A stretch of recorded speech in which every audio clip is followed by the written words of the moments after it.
Welcome to One Sharp Sword, cutting through to what matters most. I am your host, Dr. P, Dr. Wayne Pernell, the exponential success coach.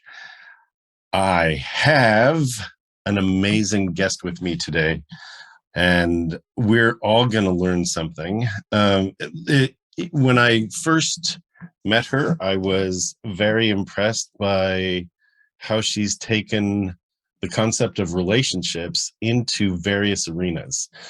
It was one of the things that intrigued me because she is able to take hard concepts and hard discussions and boost them where they need to be boosted. She is known as a co-parent coach. She's done a lot of work with divorce and helping people through that and past it, and to remain in healthy relationships, even beyond it, especially healthy relationships with their kids. She's done a lot of work with family law, and I'm going to find out a little bit more about her as I bring her on. Amy Armstrong, welcome to One Sharp Sword. Thank you so much, Dr. P. I am really happy to be here. All righty. Well, it is a delight. We met, it feels like October. Yeah, almost. Yeah, it's been a while. So a while and yet so close, like all of the pandemic. It's been going forever and it's just yesterday. All right. So let's talk about before you got into coaching, right? Before you found your way to helping people through a super disruptive time in their lives. What got you there? Like, let's talk about, can I wind back the clock with you and talk about, how did you grow up? How did you, sometimes, here's what I know. The wounded healer heals. And I don't know much about your backstory. So what happened? I'd love to fill you in. And it's interesting, Wayne, a lot of people that have adverse experiences that help them launch a coaching career or a big business, mine were not the same type of adverse experiences that I hear from a lot of people. I grew up in a home where my parents were together, were high functioning. We had a lot of fun in my family, a lot of great trips. And I really lived a life very predictably. What was unusual about my family was I was the fourth of four, and I had what I called a special agent, and that was my big sister. And my big sister read every book in the house. She read newspapers. She listened to the news. She was extremely educated beyond her years, and she was incredibly intellectual and could understand a lot of things at an adult level very early. And I was normal. So I was not like her. I was not reading my dad's books when I was a little kid. And I was very intimidated by my sister's intellect and by how well adults responded to her. And so I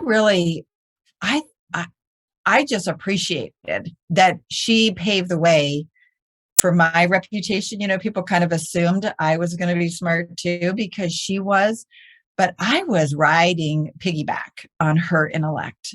And I became very dependent on her, not only in things related to education, but really in things related to life. So when there was an issue in our house, when there were plenty, I didn't want to upset anyone. I was the happy-go-lucky one. And so I just looked to my big sister to direct me. And it really worked fine for a long time. I just missed the memo when I hit my teen years. I really missed that memo about developing some autonomy. So what worked really well for me as a youngster and allowed me to sort of live my happy life really hit the fan when I got into high school and very much when I got into college. Wayne, I couldn't make a decision without her. Yeah, I want to pause here because this is huge. We learn so much about the world without having the words that go with it, because we don't have the perception. When we're younger, we rely on the older people around us to give us that perception. What's safe? What gives us attention? What feeds us? What fuels us? And as you grow, as you said, you're supposed to grow into a little bit of autonomy. Most people, even though they grow out of being under the direct control of their parents or church or siblings or grandparents, most people who as you grow, you do grow beyond the direct control, and the stories become the rules that you carry with you. Now, your path was a little different because you became dependent on your bigger sister. And I did. I followed her to college. Yeah. How much older was she? 16 months. Okay, so really not that far, right? So she was paving the way, and you were brilliant, Amy, obviously, right? And then it sounds like this was the cliffhanger. It sounds like the bottom's about to fall out. Well, it did. It did in a couple of ways. And Wayne, I don't mean to sensationalize here, but we got a call from our local police department saying that she had been killed in a car accident. And I remember that feeling as if I had just been killed. And matter of fact, I wondered why it wasn't me. Why would she go and not me? Right? She was the brilliant one. And not only did I feel incredibly lost and confused, I fell into an equally distant relationship with someone else, and I married him. So I know that's a big drama to, toss out at you. And honestly, you knew it was coming. You knew that I wouldn't have ended up where I am now if something big and dramatic had not happened. And that's exactly what happened. Well, we all have stories about how we got here. And now really, I mean, the work is, what do you do with that, right? That's the work.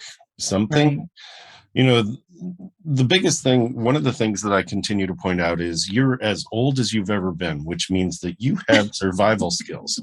Right. Something got you here. So how do you leverage what got you here and choose, which is the hardest part? How do you choose what your next few years is going to be? How do you choose what that's going to look like? How do you, can you dare to desire and step into that next space? Well, all right, so it wasn't so sensational. This is a story, and it's what happened. It's a real and dramatic story without a lot of the drama. If you had sensationalized it, it would have been, and then we got the call, and then, drama and drama. And it's like, we got a call, and she was gone. My life was upside down, basically, with wondering who you were. I mean, that's really, your identity was so tied to hers that when there was that separation and you were forced into autonomy. And I didn't take it. I went right into another dependent relationship. I married my husband. I went right on living as though I could create some sense of fine when I wasn't fine. And Wayne, something really interesting happened for me in that my relationship, my marriage was never satisfying, but I loved becoming a mom. And I definitely found a sense of home as a mom. And I am to this day very close with my kids, 2 girls and a boy. They're all grown now and have families of their own. And I did find a sense of well-being and happiness in being a mom. And so my world continued, and I was able to really focus on how much I enjoyed my kids. I had a lot of friends. I've always been social. I've always been a very friendly, upbeat person, and have never had trouble surrounding myself with wonderful people. Can I ask you a couple of questions? Absolutely. All right. So one, I'm assuming the marriage didn't last based on It how did you're not. Well, it talking. lasted for 25 years, Oh, but that's it was never good. Mm-hmm. okay. Did he think it was good? No. Okay. So you both No. kind of knew and you both kind of kept it together until you were like, you know what? Here's a reality. How did you stop from creating dependent kids, or how did you stop yourself from being dependent on them? Because super dependent people end up creating Mm-hmm. overbearing relationships one way or the other. How did you Right. And I stop? didn't at all. I did not. I loved seeing my children become independent. How did you stop that? Like, Yeah. So the was it word, conscious? yeah, no, it wasn't conscious. It was actually pretty natural. And as surprising as this is going to sound, I was actually pretty healthy. And a lot of my relationships were pretty healthy. Because when I did fine, when I was treated as an equal and when we were in some type of collaborative relationship. But my husband and I took on very different roles, as many married couples do. And he had his role, and I focused on the children. And I would say one of my favorite words now was not a favorite word for a long time, but it's boundaries. And I didn't have a hard time setting boundaries with my children because I loved seeing them succeed and create their own happiness and succeed in their relationships. And so it really wasn't hard for me to promote independence in my children. When did you then, I mean, along the way, somewhere in there, you went into coaching. I'm I did. guessing, did you have therapy? Were you I doing? actually had therapy that did not go well. I Uh-huh. had therapy that actually supported a lot of the dysfunction. Wow. And Okay. yeah, the therapy wasn't great, but the coaching was good. So I received some coaching from a friend. And Wayne, she was the first person in my life that was ever able to be very kind and very direct with me. A good And she coach. was able to give me feedback about what I was experiencing. And she helped me learn how to have a real conversation. And she was safe for me to really fall apart. It was safe for me to tell her what was really happening with me. And instead of giving me some type of false sense of comfort, she was able to say, Amy, you're going to be okay. And you don't get to keep up the old rhetoric. You don't have to be fine. You don't have to say it's okay. It's not okay. And we're going to learn together how you can create new vocabulary about what's happening in your own life. That's so important. It was amazing. It It's was so really important. amazing. Yeah. Brene Brown is doing a lot of work on the language that we use to be able to express ourselves allows us even greater expression of self. And so to create new rhetoric around your experience and not and being okay, being not fine. And Right. it becomes so honest, right? Are you okay? Well, I actually Not refer to really. Yeah. Brene Brown a lot. Yeah. Yeah. I Yeah. do. And I like to say, she likes to talk about how we can rumble. I love her word rumble Sure. with vulnerability. And I like to tell people that that's what you get to learn how to do that, what that actually is going to look like for you in your life with your relationships. So we take a lot of the teaching from Brene Brown or lots of other thought leaders and really create the how, what that's really going to look like in a very practical sense for clients. That's awesome. It's All right. amazing. So much fun. So let's talk about your now. Like Yeah. you found your way to coaching yourself. Yeah, I'll tell you how that happened. Yeah. How long have you been doing it? So even during my marriage, I started teaching parenting classes when my youngest child was just 2 years old. So I've been doing that since 1993 or 1994. And I loved it, but I found that two things. I found that so many parents could appreciate what I was teaching, but still didn't know what it was going to look like in their home, didn't really know how to personalize it. And then I also noticed that so much of parenting was really co-parenting, how the parents were going to work together and actually feel support from each other while trying something new for their kids. That's the key. I want to underscore that, right? So, parenting is co-parenting,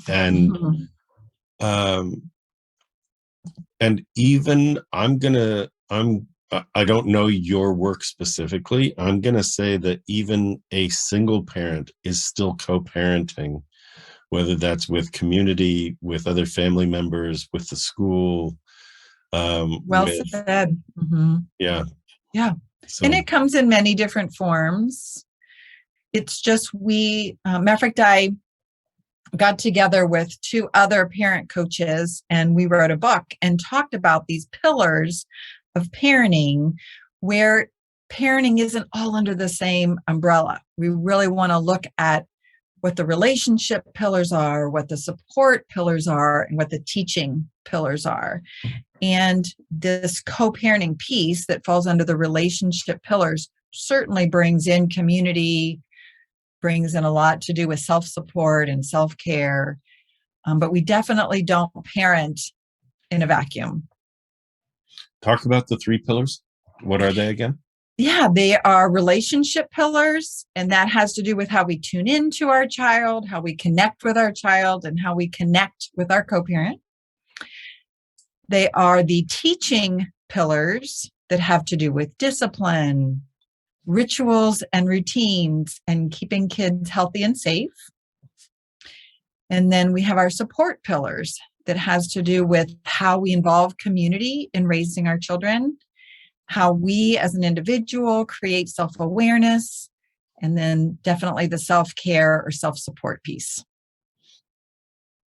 And so our work in our book, Real-Time Parenting, is completely revolved around helping parents create a vision for which of those areas they're really drawn to work on, and get clear that parenting is vast, it's complex, it's multi-layered, and creating a vision around any specific area is going to help parents really get results and see changes that are going to help them create more satisfaction as a parent and create a more fun family life. I think, I love when frameworks have 3 or more, obviously. I love 3s. Okay. So 3 creates a stool, right? It's a 3-legged stool, and you can have 2, but it's not going to, you can teeter on 2, but the third, all three are necessary. So I think that's really important. I was taking notes as you were talking about relationship, teaching, and support. So I think that's great. So talk a little bit about what you're doing now. Like who are you working with? What do they come to you with? What is their biggest problem that you solve? And do they even know that that's the problem when they come to you? Because a lot of times, obviously, as coaches, people come saying, I need help with this, and they believe that's their pain, when in reality, what they're describing is a symptom of what's really going on. And so, what do people come to you with, and what are you really fixing? Very well said. Wayne, what they come to me with is not going to be what you're expecting. They come to me with court orders. Okay. So what happened as I got into parent coaching, which I loved, some folks in the county where I lived got word of what I was doing and came to me asking for some specific programming around parents that were separating or divorcing, that had a whole nother bucket of issues that they needed to address. So I started creating some education specifically for them, and then ultimately got into co-parent coaching. And I was so excited about what I was doing that I started knocking on the doors of some attorneys and judges and magistrates. And we started getting sampling some court orders that could actually require moms and dads to work with me while they were going through their court case. And what started off as a bit of an experiment has exploded. And almost all the referrals that I get into my company, which is the Center for Family Resolution, are all court-ordered clients. And of course, from there, I've gotten a lot of referrals from folks they know that are, able to come in before they get to court, which is ideal.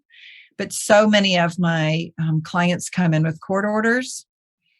And now, not to jump ahead too much, but now I'm actually running a program in another county where the judge in that county brought me in to do co-parent coaching right within the walls of his courthouse. So it's amazing. It's a first of its kind, and it's true coaching and has become a form of dispute resolution in the court.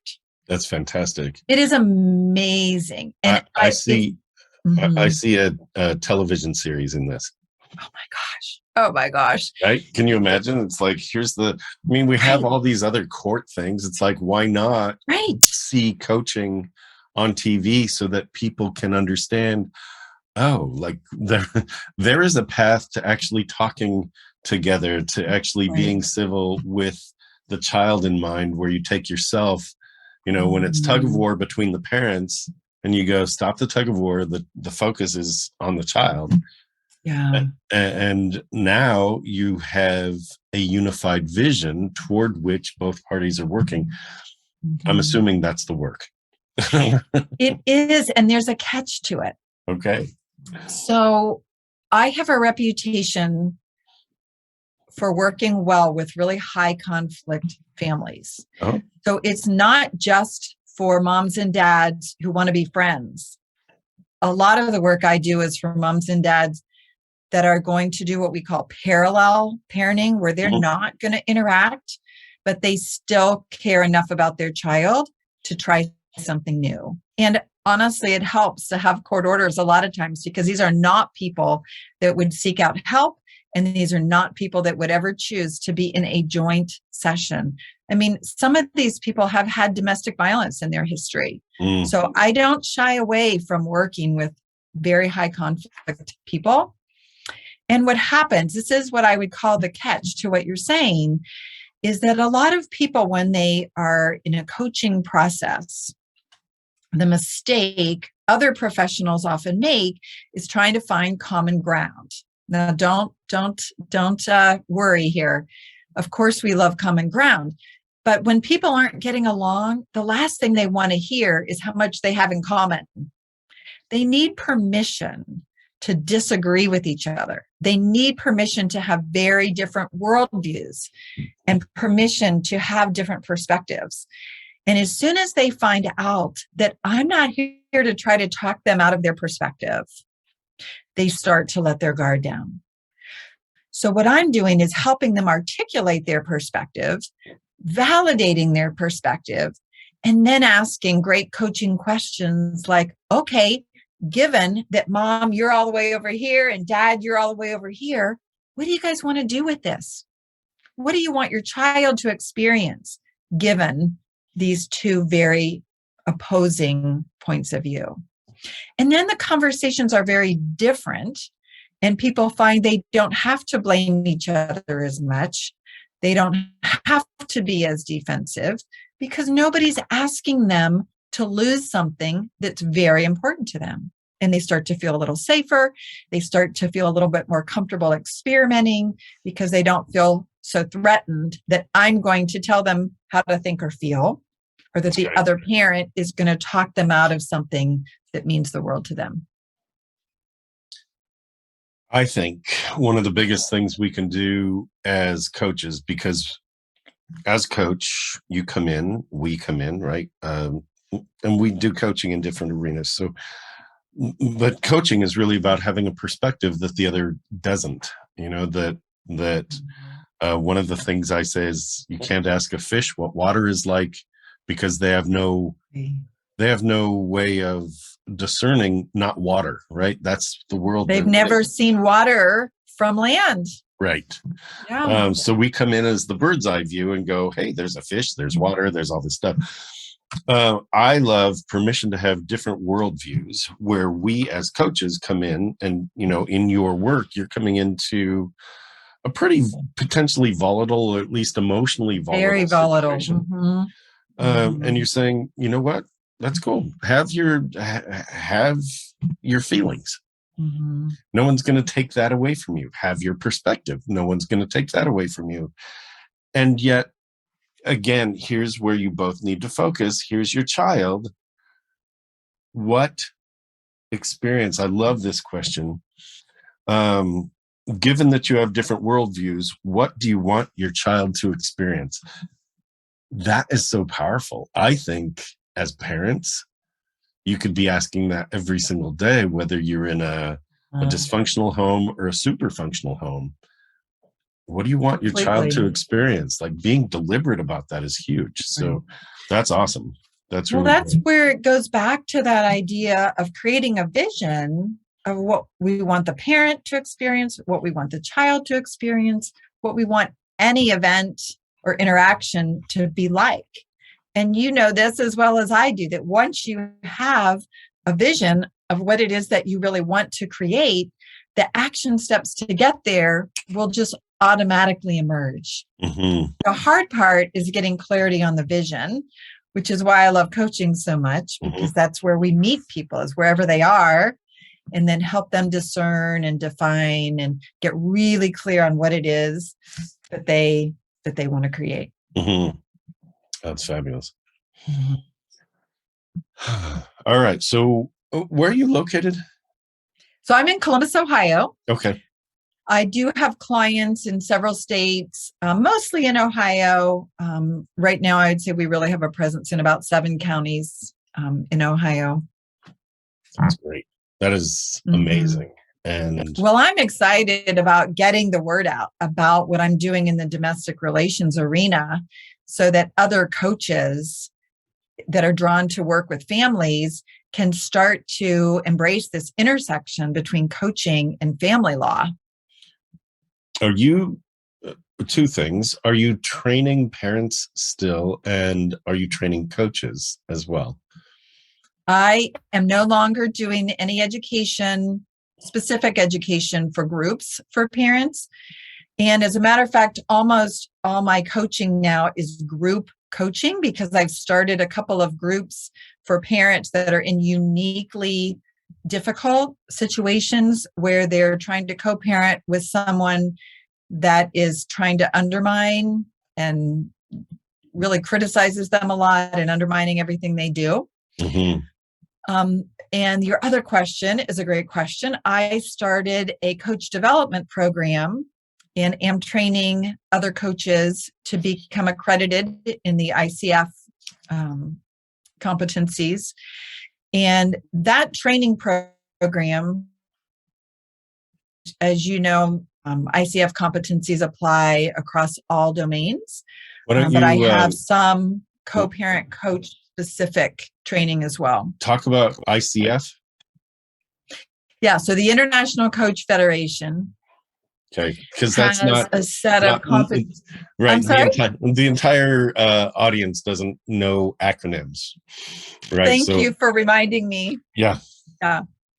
So the International Coach Federation is a association with actually they are, I would say the majority of coaches worldwide are affiliated with the International Coach Federation. And the Coach Federation does not provide the training, but they're a body that creates the standards for coaching. And it's a beautiful way to keep the standards very, very high for coaching, so that coaching has meaning and value. A lot of people call themselves coaching, but without being accredited, you never know really what model they use or what approach they have to coaching. And what I especially appreciate about the International Coach Federation is how much trust there is in the client. And we really trust the client as a whole person to be able to work with us to get the clarity that makes sense for them and determine the action steps that are going to get them the results that they're looking for. Very good. And your methodology is accredited through ICF. Is that right? Absolutely. Okay, good deal. And just as an aside, as a coach, I've been doing this for 35 years and I have gone different pathways, and I'm not affiliated with ICF. So the message here is for as a listener, as a viewer, to look at your coach's background. And you decide, because accreditation does mean something or accreditation doesn't mean something. It depends on the accrediting body. That said, obviously, I mean, you have this track record of helping people in super difficult situations just sort of really get through them. What does success look like for you? I mean, when you take a parenting couple who are parallel parenting and they're on different sides and they seem far apart, how do you know that you've been successful? How do they know they've been successful? Fantastic question. And I actually ask them the same question, is what is success going to look like for you? Yeah. But I'll answer it for me and what I have in my mind when I'm coaching them.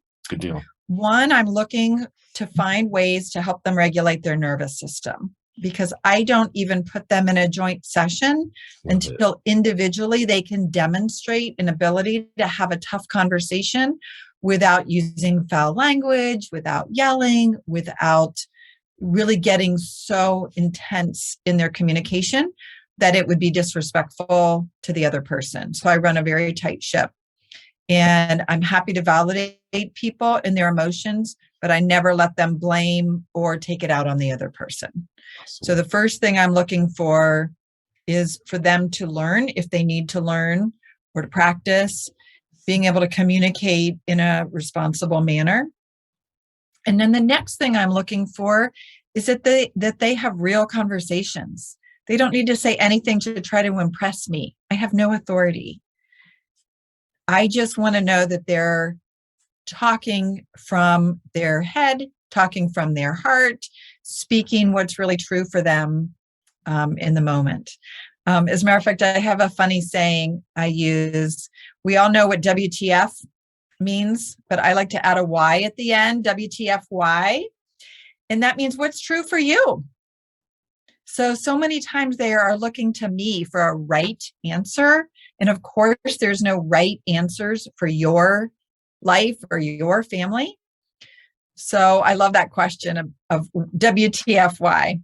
That's awesome. So if they're regulated, in other words, if they're able to breathe, if they're able to talk, if they're able to let me know when they need a break, take care of themselves, and speak with I don't want to say it's always by my standard, but it's a reasonable tone of voice. Yeah, level demeanor. And if they're able to have a real conversation. Nice. So that kind of goes back to what you were saying about Brene Brown and this whole idea of being able to rumble with vulnerability. I mean, she talks a lot about being able to stay in a conversation when the going gets tough.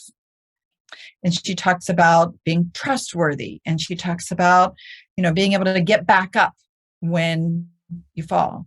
And all that work around vulnerability requires that I take amazing care of them and that they know I have their back and that I'm never going to let them be humiliated or look foolish on a call. And so we do a lot of preparation ahead of time before joint sessions so that they know that I'm going to do the heavy lifting. And if the other person needs to be corrected, I'm going to be the one to do it so that I preserve their ability to regulate their nervous system. That's great. When do you turn them loose? My coaching program at the court where I work is 3 phases, and we try to keep the engagement to about 100 to 120 days. And the last 2 sessions are actually what we call the launch phase, where I'm turning them loose because they've got other resources put in place, such as therapists, family counselors. Maybe they have their child in counseling. They have put other family members or other members of their community into their inner circle to help them as needed. Or they've resolved their court case. Things have settled down. They're doing fine on their own. So that is the official launch process. But in my private business, we create together how long we're going to work together and what their launch is going to look like. Basically, how they're going to know when they're ready to launch. If someone from Nebraska, Florida, California, New York, right, and across the country recognizes that they're either about to separate or they're in the midst of something that's a little tumultuous, could they reach out to you? Do you have resources online? Could they reach out to you to do online groups? Like, you can. Absolutely. So typically folks call in, email, call, either way, based on information from a referral source or from our website. And we are more than happy to talk with them and help them find the right service. So we have coaching. We also have mediation if they want a strictly mediation process, which is more just looking at the nuts and bolts of the case. Sometimes, Wayne, we will have a situation where the mom and dad have such differences that we want to have a coach for each of them and maybe do a little bit more individual work before we put them together. But absolutely, we work with clients from, we have people from out of the US, but really excited about working with people from all walks of life, all situations. And the more people can get in touch with us before they get themselves buried thousands of dollars deep into a court case and lots of time and energy going an acrimonious route, of course, the easier it is for them to start to heal their hearts and create agreements and plans that will help them reach their long-term goals. Fantastic. Yeah. All right. Well, I have a few wrap-up questions, and those are, if there were 1, 2, 3 key takeaways that you were hoping that that our audience could get, what springs to mind? Like, you've really got to remember, boom, boom, boom. Yep. Thanks for that question. Let me think. I would say number 1 is we all are humans with feelings that are up and down every day. And I want people to know that their feelings are very real, but they're not necessarily reality. And people get mixed up a lot just because they feel really strongly about something. That doesn't make it true in a universal sense. So I like for people to learn to be really responsible with how they handle their emotions and not take them out on other people. I would say number 2 is surround yourself with wonderful support people that care about you, that help you create a vision that's positive for your life rather than working against someone else. Matter of fact, when I was first separated, I had someone call me who wanted to help me. I don't even remember her words. Something, really make life hard for my husband and, get everything I could out of the divorce. And I just remember thinking, even in the heat of that moment, thinking, oh, that's not me. And I feel so thankful that I surrounded myself with good people that help me focus on what I call what's pro me, not anti you. So there's no reason to be anti anyone. There's plenty we can do to become empowered and create the life that we love without taking anyone else down. I And think, then the third thing I would say is to be very mindful about creating what you want your life to look like, because it can look however you want it to look. And to never underestimate the possibilities of what can be an amazing life. That's fantastic. Yeah. I'm an example of that. I never would have imagined that I would be a business owner. I never would have imagined that I would be willing to take the social risks that I take in speaking and talking about situations that are very volatile. And I feel completely comfortable doing it now. It feels very authentic for me. And I look at a lot of my friends from childhood don't even recognize me now because they never knew I had an opinion, let alone so many opinions that I'd be willing to really go out on a limb and go to bat for people. So that's amazing. Mm-hmm. That really is. That's amazing. That, you're growing into that is a big deal. And one of the key lessons I would love to pass to our audience is that you don't have to wait decades to figure that part out. You're allowed to have an opinion. You're allowed to make mistakes. You're allowed to learn completely what's the truth for you. Which is going to change. It's going to change even daily, but we have to be aware of who we are and what we need and really what we want to request from others or request from life in the moment. Fabulous. Setting boundaries that are pro-me, not anti-you. I love that, right? I love all that. We're all humans with feelings, but feelings aren't necessarily reality. Surround yourself with good support. It's okay to be pro-me, and that doesn't mean being anti-anybody. And being mindful about creating the life you want is, that's a very congruent message for something I'm continuing to bring as well. It's like, you can, and I love that you're doing this. This is such important work. You can create exactly what you want. Just get really clear about what that is. Just get clear. And I can tell you, you asked me a great question about what does success look like for my clients. I know success for me is based on if I'm having fun or not. And sometimes I hesitate to say that because I do such grueling work, but I find it incredibly engaging and so rewarding to really be on a treasure hunt and help people find what's going to allow them to really enjoy and have fun in their life again, like I am. Nice. That's great. Is there anything that you were hoping that I would ask you that I haven't asked? I can't think of anything. I'm sure I will after we are done recording. Okay.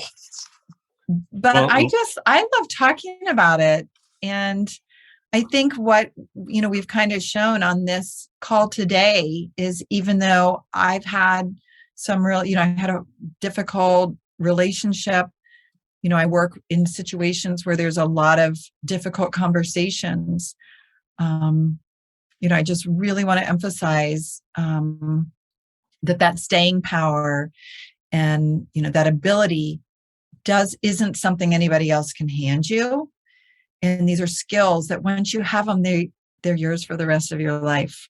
So it's like the work I get to do with people, I get to send them on their way, knowing that they're going to be able to handle conflict and stay in tough conversations and be able to be real and be authentic going forward. And I don't think I could have ever done that, support other people in doing it unless I had done it myself. That's so powerful, right? Yeah. Just so powerful to give people back their voice, to remind them that they actually had one to start with.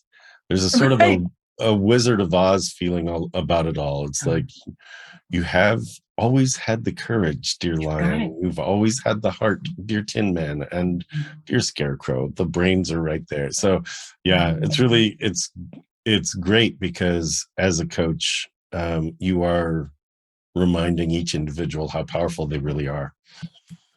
I love how you said that. So good. Your book, Real Time Parenting, is available. Yes. Amazon, I'm assuming, and absolutely. Okay. Real Time Parenting. I'm plugging it for you. So there Thank you are. You. Thank you. And what if people want to reach out to you? Where do they find you? Yeah. So my website is the Center for Family Resolution.com. And my coach program is the Center for Coach Development.com. Center for Family Resolution.com. That's a big long URL. It's too long. If there's one thing I would do differently, it would be to give my URL a shorter name. There's a task. All right. That's awesome. That's awesome. So good. Amy, thank you for being here. Thanks for sharing that wisdom, your history, your work, and some of the important lessons along the way. I think that's really, really, really powerful. Well, it is an honor to share. And as always, it's great to chat with you. And I'm really happy to share all this with your audience. Yay. Yay. All right, Amy, thank you. This is One Sharp Sword, cutting through to what matters most. My guest today was Amy Armstrong, and I am Dr. Wayne Pernell, Dr. P, the Exponential Success Coach. We'll see you here again next time.